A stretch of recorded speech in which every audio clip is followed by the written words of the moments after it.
But I was doing so much public talking at speeches and stuff like that at the time, and publicity, that I knew my daughter would find out. I mean, I knew I couldn't keep it secret. More and more people knew. Welcome to HIV The Morning After. I'm Dan Hall. I'm a documentary producer and director. I've spent my entire adult life watching ignorance and prejudice play out around HIV. And frankly, I'm tired of it. And I'm sure many of you are too. This podcast is an attempt to do something about that. Not through lectures or statistics, but by doing what I do best.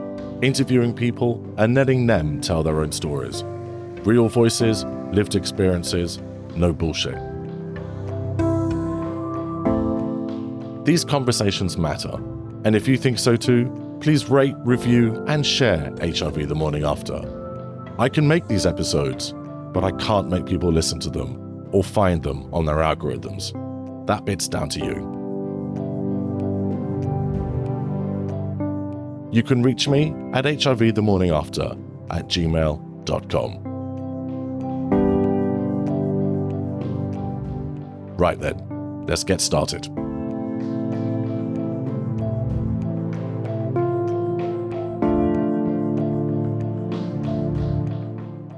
Today, I'm speaking with Caroline Guinness. She's a pioneering figure in UK HIV advocacy. Caroline co-founded and led Positively Women, now Positively UK, and it was one of the first peer-led support organisations specifically for women living with HIV.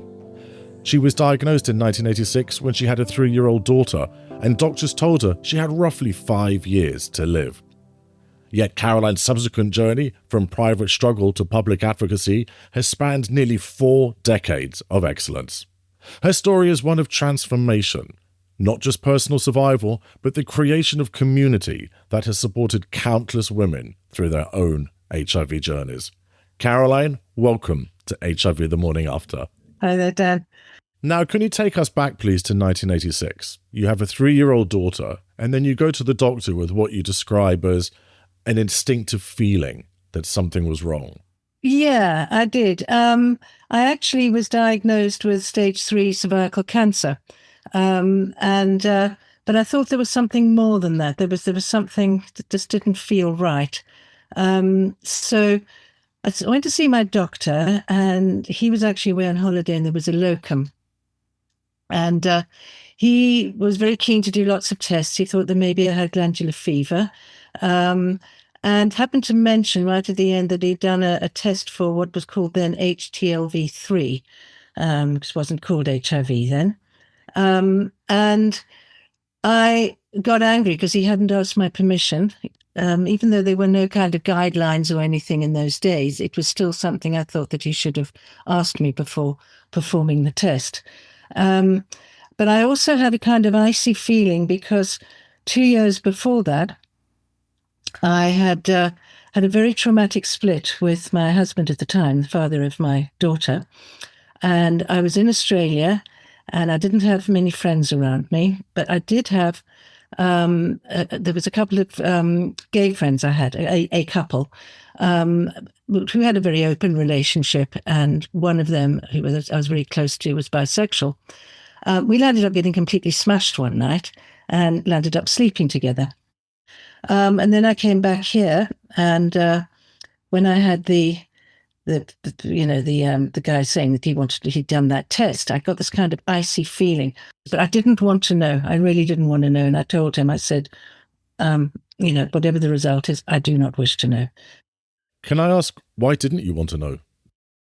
Because there was a climate of terrible fear, and I mean, nobody really knew what was going on, but there was certainly no treatments. There wasn't, I didn't even know there was any support or let alone HIV services or anything at all. It was just a kind of a blank, really. But there was also a very close friend of mine had just recently been diagnosed with AIDS. So obviously they were doing AIDS diagnoses in those days. And I'd seen and was experiencing the fear and the terror that he was going through at the time. So it was all kind of a jumble. My actual doctor, who never came round to visit, just came round and said, I know you didn't want to know the results, but I think you're too intelligent not to know. You are positive for HTLV-III. Are you in the UK, by the way, at this point? I was back in London, and I'd got my life really back together. I'd been working in music for a long time. I'd started off by working with the management of The Who, so I worked with very big rock bands and things. And then I went on to make music videos. So from the early days right through, we were very, very busy. And I was working with some great directors. And we had our own company, and it was all doing really well. So again, I didn't, it was all just a real sort of jumble. My first reaction was my daughter, instantly. Could she have it? The one thing that the doctor did say was, well, no, because she acquired the virus after she was born, she wouldn't have the virus. That was a bit of a relief. But but not knowing anything really about transmission either in those days, well, I didn't. So it was things like, well, I'd remembered I'd cut my finger and I was putting a plaster on, and she wanted to help me put the plaster on. It was stuff like that. Is my blood infected? Everything. There was just nothing there. Again, he was able to reassure me that that wouldn't have been possible for her to catch the virus that way. But the other thing which happened was a very close friend of mine. We had the video company together, and we were meant to be having a big meeting with the bank that day. And of course, I totally forgot about that. She then called me. I mean, there were no mobile phones or anything in those days, so she called me and she said, where the hell were you? I was sitting there in this meeting and you didn't turn up. What the hell's going on? And I had told her about the test that I didn't want. And I said to her, well, I've just been told, that test has come back positive. Now, she had lost her partner quite recently, and she just screamed and said, I can't take another one, someone I love dying. So again, that gave me a big shock, and thought, I can't tell people I love because this is going to be their reaction. What did it feel like having your imminent mortality exploding in your face like that from someone's reaction?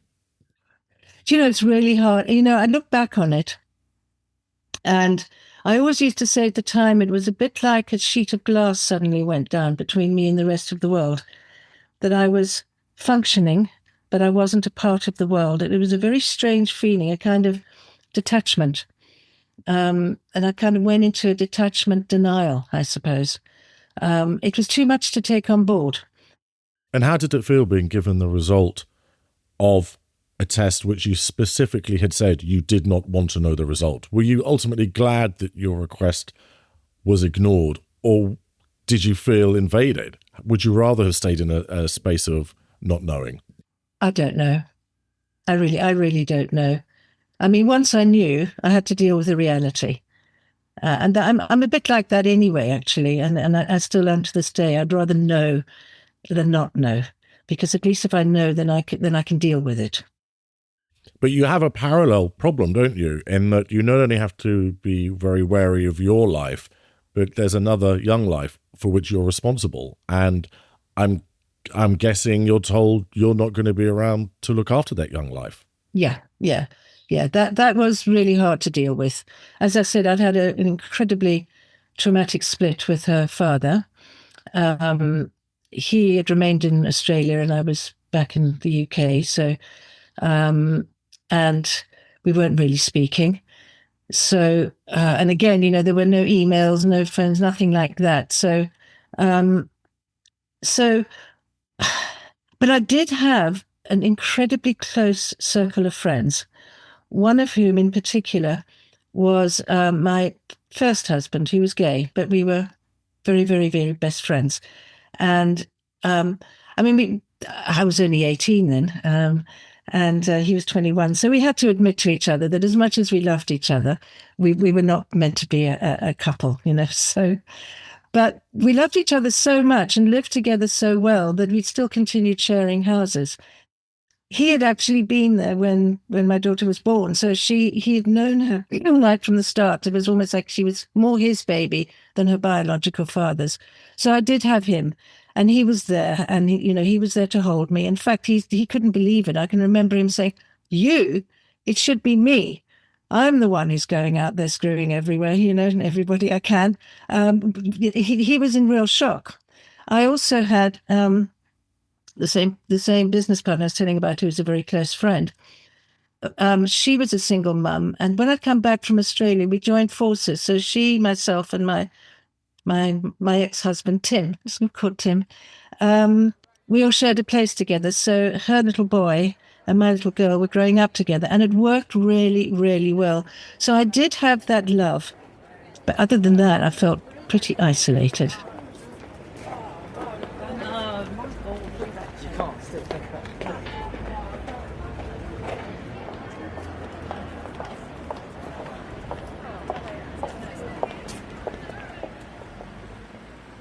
So you were talking about having this successful career in the music industry, and purely out of nosiness, the music videos being made around the time that you were in the thick of it were, I still think, some of the best ever made. Could you tell us some of the ones that you were involved in? So I don't remember who the first band was. I think it might have been OMD, but we just did like an experimental thing for £1,000 or something like that. It did very well. Within a very short space, we were getting budgets of like 500,000. We did everything. All the Duran Durans, Elton John, David Bowie, Ultravox, the Stranglers, George Michael. I mean, you just name them. No one small then. I mean, it's an amazing roster. Queen, yeah, we did Queen. So I know you Freddie Mercury. Yeah, we did all the Queen. Yeah, it was extraordinary. In fact, we did the Video Killed the Radio Star, which opened MTV when MTV first broadcast. Fantastic. That was Trevor Horn, wasn't it? It was Trevor Horn, yeah. So we were really busy, very, very busy. So you'd been working in an industry that had been affected by this oncoming virus. It was certainly one of the first industries to start to be affected. Is it something, by the time you received your diagnosis, what did you know already of HIV from what you had witnessed, either in your personal life or in your professional life? Well, really, the only person was this friend of mine, the actor Doug Lambert, who died in 1986. So I'd seen the reality in front of me. And what was that reality? The reality was hideous. Absolutely hideous. I mean, he went from being a vital, fit, wonderful man to this husk in terrible pain, just the most terrible pain. One thing after another. It was PCP, it was the cancers, it was everything you can imagine, and just seeing him wasting away and being in all of this pain. So you're living in a supportive house. You've had your diagnosis, but ultimately the world doesn't really know that much. You've not disclosed to that many other people. We're still a while before you even consider setting up Positively Women. What is your everyday life like now? Where are you getting your support? How are you holding it together? One of the people who was, she was probably one of the first buddies for the Terence Higgins Trust, which was just starting then. And I had known her years beforehand. Just she was on the scene, and I got a call from her saying that she was, doing this buddying, and that Douglas had given her my number, and that the Terence Higgins Trust was just a fledgling organisation at the time, and they needed funding, and would I be interested in putting on a music fundraising concert? And at that moment, so I was diagnosed in April, so this was, I think, November the same year. So I'd had those few months. But blimey, not long. Not long at all. Of course, she had no idea I was positive, but I immediately thought, there's something I can do. There's something I can be proactive here. in those days, World AIDS Day or International AIDS Day was April the 1st for some reason. And he said he would like to do the concert on April the 1st, somewhere like Wembley. And so, from November to April to organize something of that size. And I just went, yeah, okay, let's do it. And then it was a case of calling every single musician I knew, every single management company that I knew. To begin with, they were very reluctant because it was associated with being gay. I mean, there was still a lot of homophobia around in those days, let alone the fact that it was for AIDS. That was something. A few of the obvious ones came on board straight away, like the Communards and Boy George, people like that who you kind of would have expected to. But what changed it was George Michael came on board. And he wasn't out then, so it was pretty brave of him. But he did the equivalent of Bob Geldof with Live Aid. And once, he rang round people. And once they knew it was George Michael, they started coming in. A lot of the big bands, mainly from their management, were saying things like, well, they're going to be on tour at the time, or they're in the studio at the time, so they won't be able to do it. When they said that, did you smell bullshit? Completely. Totally. I knew it. I mean, funny enough, Queen with Freddie Mercury, no, they don't want to be associated with anything gay. I mean, this was their management. I don't know what the band themselves would have said about it. Anyway, then I managed to secure worldwide TV rights. Well, it's amazing then. They all came in then.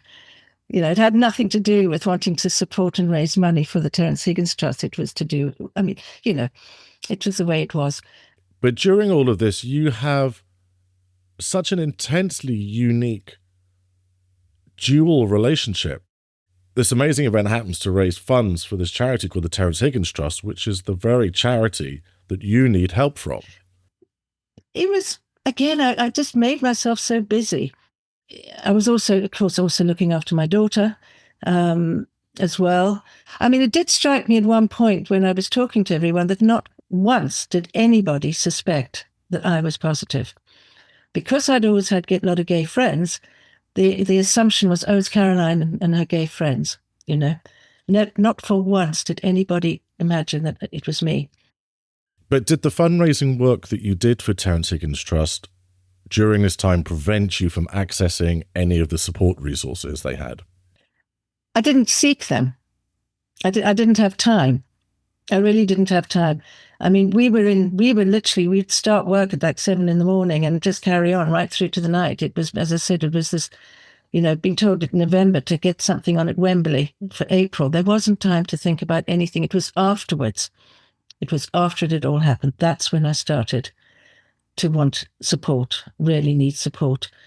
I said, from my personal experience, I've run marathons and I train and train and train, and the training gets harder and harder each week. And then I do the run, and then suddenly, and I've been training for 4 months, and the run is done, and then overnight, there's just this chasm in my life. And suddenly all the things that I've been putting off intellectually and mentally processing, all the shit in my brain that I've been able to ignore by saying, I've got to go and do training, suddenly comes crashing in.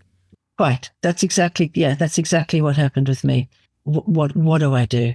The GP, there was a female GP at the surgery, and she said that she thought that there was an HIV consultant the time at the Middlesex Hospital, the first one, a lady called Danielle Mercy, and she was lovely. So that made a difference. As soon as I had a doctor there that we could talk about it. But I still hadn't met any women. Yeah, I knew gay friends, etc., and then I knew the Terence Higgins Trust. But for all that there was crossover, being female with HIV was actually very different. We had different concerns to men. A lot of us were mothers, so a lot of it was around reproduction. It was things like menstruation, menstrual blood. Is that infected or not? It was breastfeeding, things like all trials are all done on men. So any drug trials are done on men, but actually we assimilate drugs differently to men. There was just so many different things. I mean, to this day, the drugs that we are on are still not trialed on women. But there weren't any drugs then anyway. I mean, this is even before AZT. Someone at the Terence Higgins Trust told me that he thought there might be a group, and gave me a number, which I called and just got an answer machine. And when I did get through, it was basically there were only 2 women, and they had started off in their front room just doing handwritten notes and stuff. And I think they put a little ad in what was then not Time Out. What was there was a split. There was another magazine that split from Time Out. I've forgotten the name of it now, but they put a little ad in that. Was it City Limits? City Limits, yeah. City Limits, yeah. So they put a tiny little ad in there. If you're HIV, put the woman with HIV, you'd call this number. So that was Sheila Gilchrist and Janie. And when I went, I can remember the first time I went to go to this group, being really nervous, excited and nervous. I was finally going to meet some people who had this, in the same situation as myself. What did it feel like being in a room for the first time and not being alone in your experience in that space? I felt like I'd come home. I really did. I felt like I'd come home. It was, I've always said that for all aspects and all the services with HIV, peer support, there is nothing to beat it. To be with people who are in the same situation. So Sheila asked me if I could possibly turn Positively Women into something legitimate, turn it into a charity. And one of the things I realized was as the women started coming, because we literally hand drew, because we did our own leaflets, we just put information out wherever we could, including hospital wards, I mean, you name it.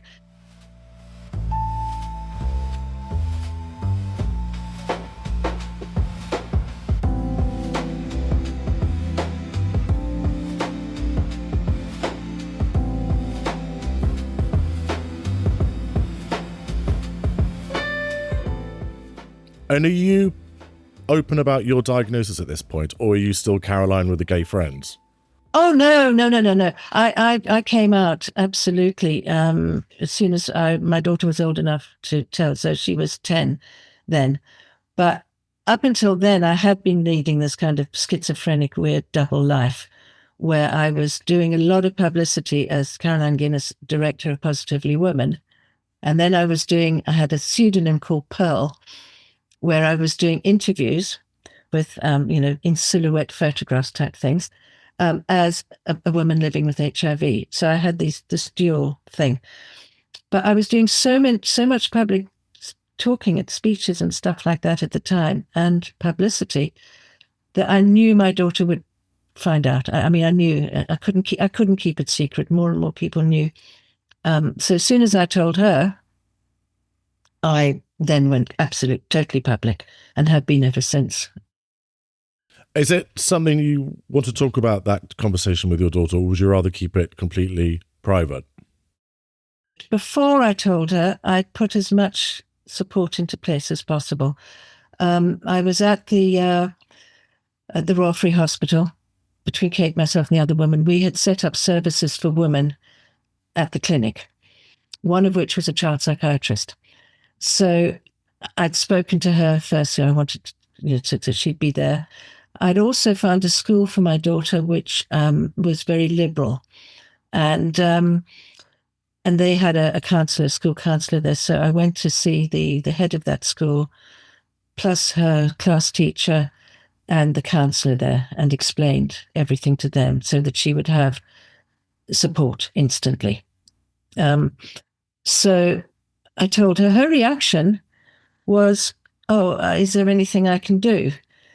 And I said, well, you could help me with some of the housework if you like. And it was like, oh, forget that. So in a funny way, it was like... anything except that. Yeah. I mean, one of the things I did say to her, I said, I wouldn't tell anybody to begin with, your friends. And I said, because you don't know what their reaction's going to be. But, at that age, she was 9, 10, they have these intense friendships at school, especially little girls. So, of course, she told her best friend, and the best friend told everybody. So when this happened, I went to speak to the head, and I spoke to her teacher, and the teacher was lovely, and her kind of subject that she loved was biology and science. So she did this class, and she did a class on HIV. And then she said to all the kids, and then she said, now, does anybody here like to say something? And my daughter actually stood up and she said, everybody knows my mum is positive. She said, but rather than talking behind my back, can you please come and speak to my face and we can talk about it? I was so proud of her. Good Lord. Yeah. So, yeah, I mean, there were a lot of children, There were a lot of children. A lot of the women had children, loads of them. So we tried, we set up as much children's service. It wasn't just for the woman. With the WHO, the manager and his wife in particular was one of my closest friends, and she threw herself in. The moment she knew I was positive, she threw herself into doing what she could. So she got the WHO to put Tommy on at the Royal Albert Hall, and all the money went to start our children's fund. There was another project I did a few years later called the Red Hot and Blue. Did you hear of that? How funny. I had no idea you were involved in that. I was trying to get hold of Red Hot and Blue and the follow-up album a while back, and they've all bloody been deleted. Because I have another podcast that I do about speaking to queer musicians, and I wanted to do a special episode about the Red Hot and Blue albums, because to me, they were so important. It was, and so Lee Blake, who put that together, she contacted me right at the beginning and asked me to work on it with her, which I did, very much so. And as you know, then she managed to get hold of the Cole Porter collection. Yeah, because there's an amazing cover of Mad About the Boy. It's all of them, aren't they amazing? Yeah. It's basically with her, what we did was to ask Steve. First of all, there was one producer, Steve Lillywhite, and then we asked all of the musicians at bands to choose their favorite Cole Porter number. And then we had lots of different directors like Jim Jarmusch and vendors and people like that to film them. So that was another project. And so And that was specifically to raise money for ACT UP, wasn't it? Yeah, I went to ACT UP, but also to Positively Women. Just having a look here at the track listing, you've got amazing artists. You've got Nena Cherry, Sinead O'Connor, Fine Young Cannibals, Debbie Harry, Kirsty MacColl. Like, it just goes Annie Lennox. It goes on and on and on. Debbie Harry, there was K.D. Lang, there was the Chemical Brothers. Yeah, they were all on it. So when was Red Hot was 1990, wasn't it? We are way before combination therapy here. What is your health like? It wasn't too bad.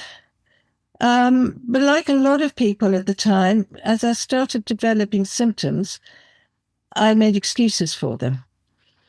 Night sweats. Oh, well, it's hot. Hair falling out. Well, it's the season, we molt. I mean, just silly things. I mean, one of the things I can remember was I didn't know at the time is that women didn't really get Kaposi sarcoma, chaos. But every little freckle, every little thing, that I can remember that. Is that it? They were told if you pressed in it and it didn't change colour, then, that sort of thing. And I started losing weight. It was just, I seemed to have a pill for this, a pill for that, a cream for this, a cream for that, but carried on living.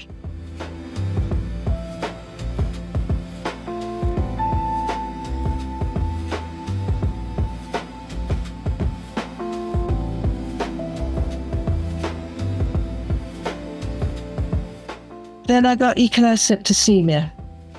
And so, I was all in a coma and all dripped up and God knows what else.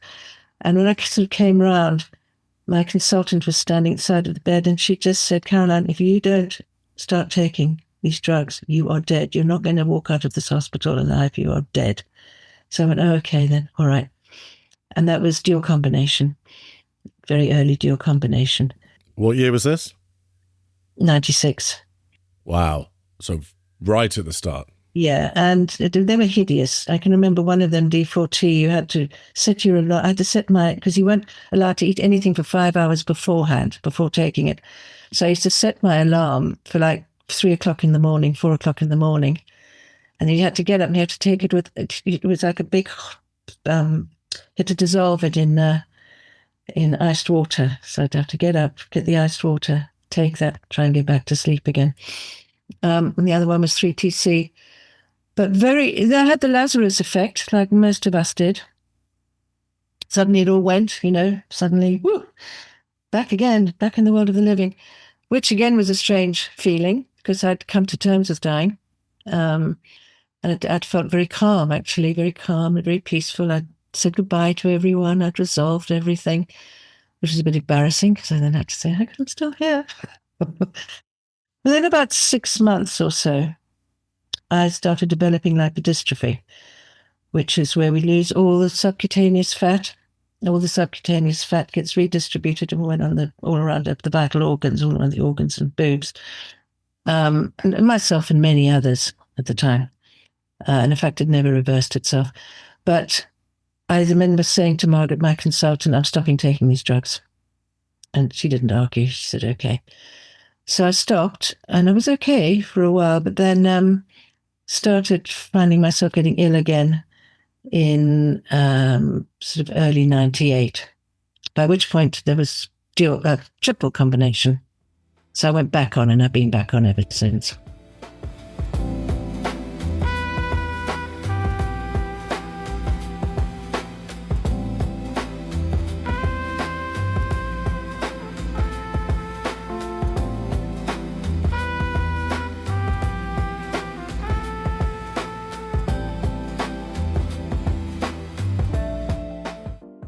You've had an incredible experience, though, up to this point, because you're in a position where you are living with HIV as a woman, and women are so often stigmatized sexually or business or just in any way, but especially around issues of sex or sexuality. And what did you feel were some of the harmful stereotypes that you witnessed of women living with HIV? Well, one of the hardest ones for all of us was that we were these vectors of infection. And what we didn't want to publicize at the time was just how hard it is for a woman to pass HIV on to a man with just straight sex. It's really, really hard because we absorb. So it was much easier for us to acquire the virus than it was to transmit it. We knew, you try and be a woman negotiating safer sex with heterosexual men. It was really difficult, really, really difficult. I mean, the irony being that with gay men who've never had to worry about contraception, they had to come to terms, and did come to terms, I think, with condoms. Heterosexual men found that really, really a hard one.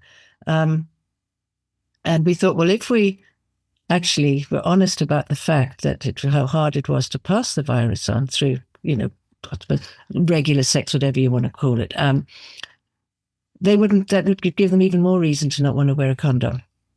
So, and what they didn't realize was that they gave us any infection with a chlamydia, gonorrhea, anything, that would kill us.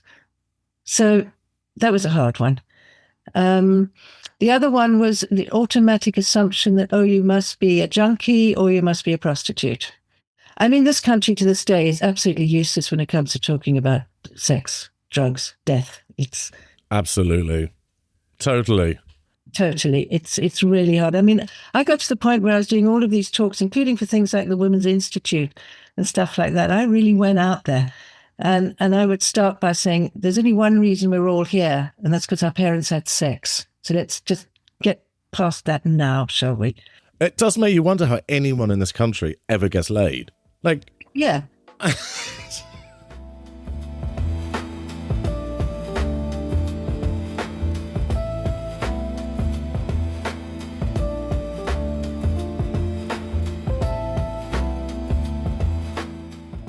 So it's 1998. Yeah. And you're at a party and you meet someone called Mark. It was a barbecue that friends of mine, in fact, the the woman the manager of the Who, they're having a party in the garden. Yeah, and I knew Mark's brother, who was a friend of theirs as well. His brother Joe. Yeah, so I was at this party, and yes, we both spotted each other. And I did have this thing. I got like butterflies in my stomach. I don't know if you ever had that feeling where your life's about to change, that something's big's about to happen. It's a terrifying feeling. It is, isn't it? Yeah. So we got talking, but amongst a group of people, a lot of people there. Neither of us admitted that there was an attraction there, but I had been seeing somebody else very casually. And I can remember I went home and called him and said, it's off, it's finished, I won't see you again. Nothing had happened between Mark and I. I just kind of knew that I needed to clear the decks. And then we kept meeting up sort of accidentally on purpose at places that we both knew we were going to be. Him and two of his brothers were making an album at the time. And the person who was putting it all together, they were friends, and it was like a social circle. So we kept meeting. So we kind of did this dance, we called it, like a dance around each other. We wouldn't admit that there was this attraction. And then in beginning of 99, he went off to Peru with a friend, came back, called me, and I'd had a feeling. I just knew again that something big was about to happen. He called me, said, could he come round? He came round. We started talking. We talked and talked all night, and we've never been apart since.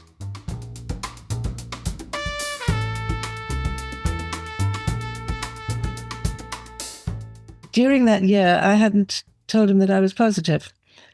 And nothing physical had happened. And it was his brother who said to me, when are you two guys going to get together? You're made for each other.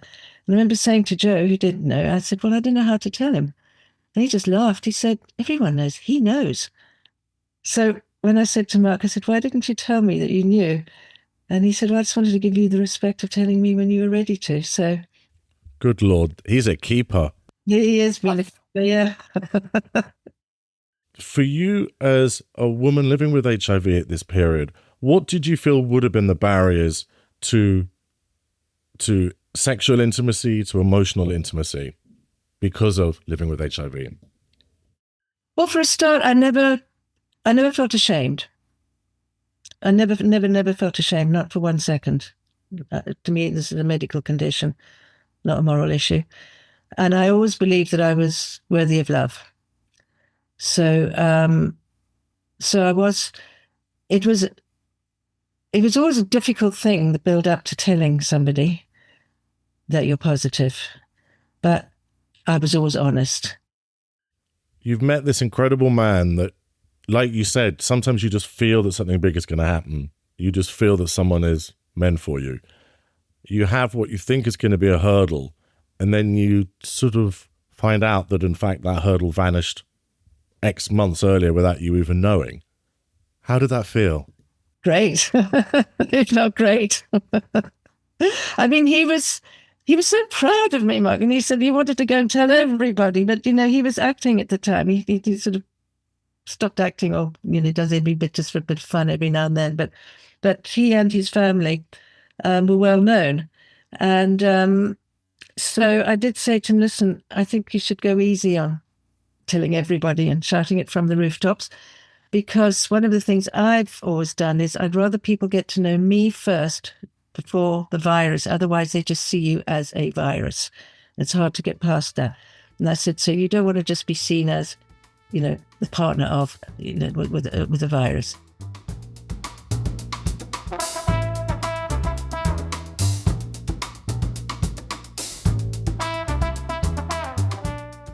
The National AIDS Trust do a yearly lecture. I'm not sure if they're still doing it, but I think it was called the Princess of Wales Memorial Lecture. And what year was this? It would have been about 2002. Okay. So you've been married a couple of years? Yeah, we've been together about 3 years, yeah. Anyway, we went to this lecture. We'd actually just moved from London.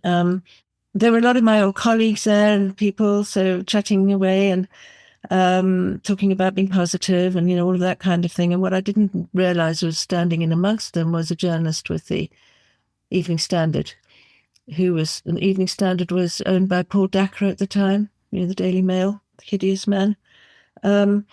Anyway, we went back home. We were renting a place just outside Salisbury in the middle of nowhere.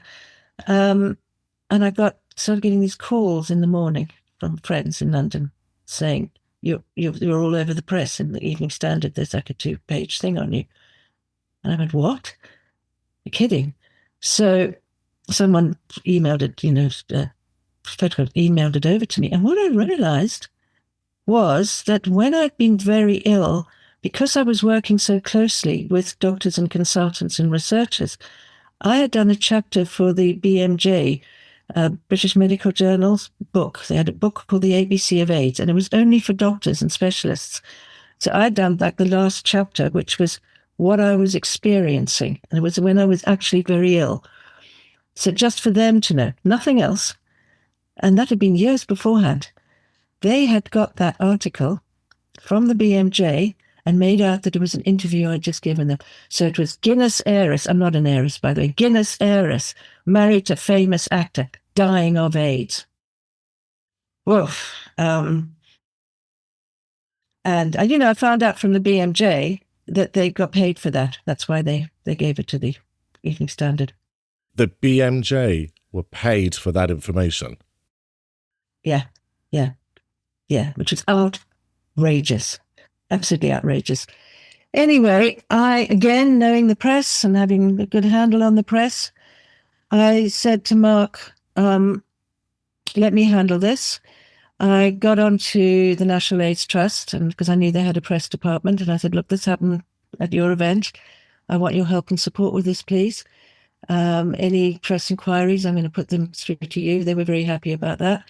And I said, if you could inform them that we will do 2 interviews, one for a right-wing paper, one for a left-wing paper. So we chose the Daily Mail and the Observer. I said, I want complete control. I want the headline control and photograph control, which they all agreed to. So there was a journalist called David Smith, very good, came and did the Observer one, and interviewing both Mark and I, and the Daily Mail. I can't remember who the journalist was. And I actually insisted that there was one I knew there who wasn't too bad, and we did with her. And I did. I had full control. So we changed the narrative, just completely changed the narrative. And actually, because of those 2 articles, those 2 interviews, we got a load of contact with people saying how it had inspired them to know that they could have relationships, that it was okay, that they too could have relationships. So that turned out, by changing the narrative, that turned into a positive thing.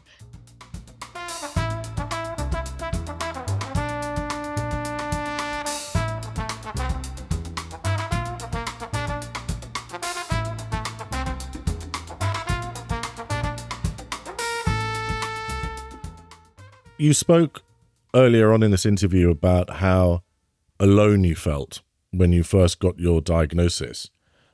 What did it feel like for you knowing that your story was stripping thousands, if not tens of thousands of people of that loneliness, and that you had done that? Yeah, that felt good. That really did feel good. And still every now and then I will still get somebody who'll come up to me and say, thank you so much, and to Mark for doing that. It gave us real hope that we too could have relationships and lead a fairly normal life. And you've continued an incredible advocacy work. And if you look across your life of working in HIV advocacy, what would you say has been the one moment to you that really stands out as something that you feel truly proud of? Positively women, without a doubt. That wasn't even for that long. I continued to do talks on their behalf and stuff, but actually it was probably only 3.5, 4 years. But what we achieved and what we did is something which I will always be really proud of.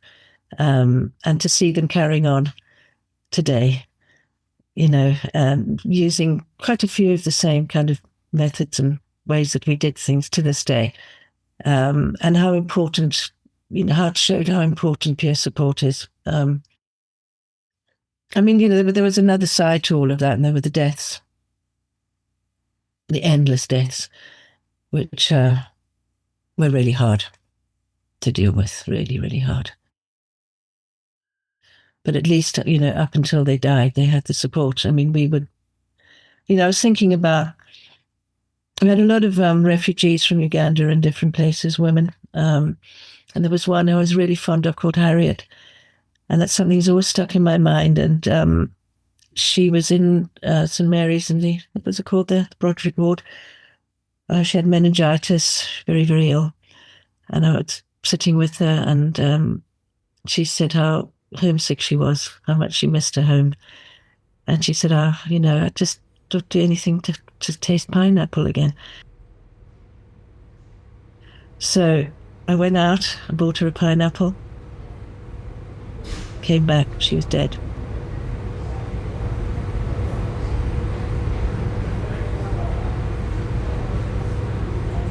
That has stuck with me. That still chokes me up to this day. It's the only little. It sounds like a little thing, but it was just one of so many.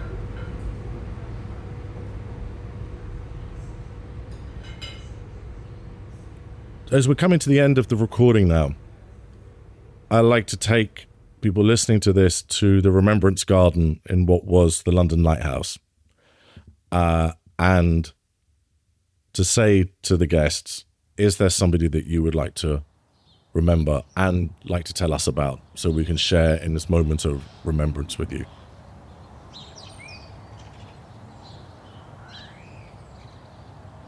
Harriet, with the pineapple. My friend Doug Lambert, the very first one. He was like a father figure to me. I adored him.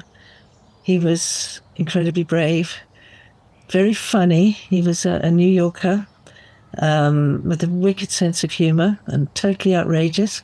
In fact, he'd had an affair with Rock Hudson and swore blind that that's where he got the virus, which did make me laugh. He could exaggerate as well, but I think him, because that was the start for me, really.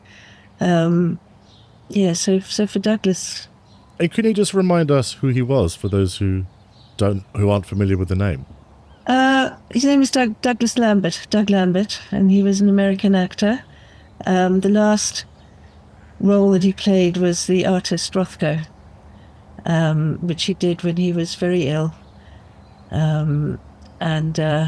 But he was determined to do it, and he did, and he was very proud of it. And so, yeah, he was in various feature films and things like Kubrick's Dr. Strangelove, and various other films. I mean, if you looked him up, it would be there. But it's his Rothko that I know he was most proud of, because he managed to do that even though he was dying, and nobody knew.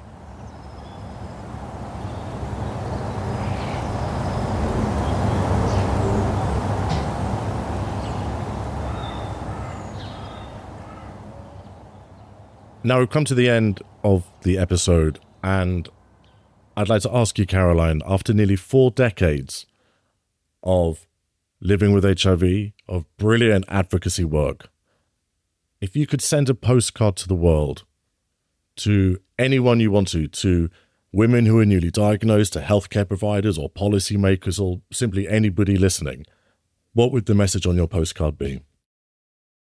You deserve to live.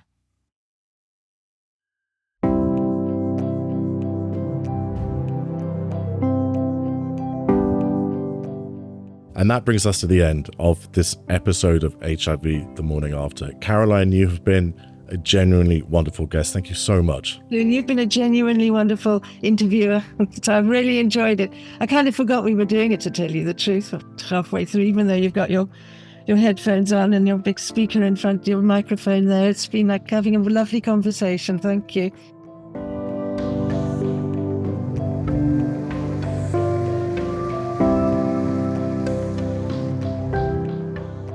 If you were moved or informed by what you heard today, please help spread the word. Subscribe to HIV The Morning After and leave a rating and a review. It makes a huge difference in helping others to find it. Your support helps to amplify these experiences. If you'd like to get in touch, suggest a guest, or share your own thoughts, you can email me at hivthemorningafter@gmail.com. And remember, if you encounter HIV stigma in a bar, call it out. If you encounter it at work, call it out. If you encounter it online, call it out. Because if you don't, you're part of the problem. The theme tune is by Pauline Nidu at unstoppablemonsters.com. And many thanks to Murray Lang for his continued support. And thank you for listening. Join me next time for another important conversation on HIV The Morning After. I've been Dan Hall.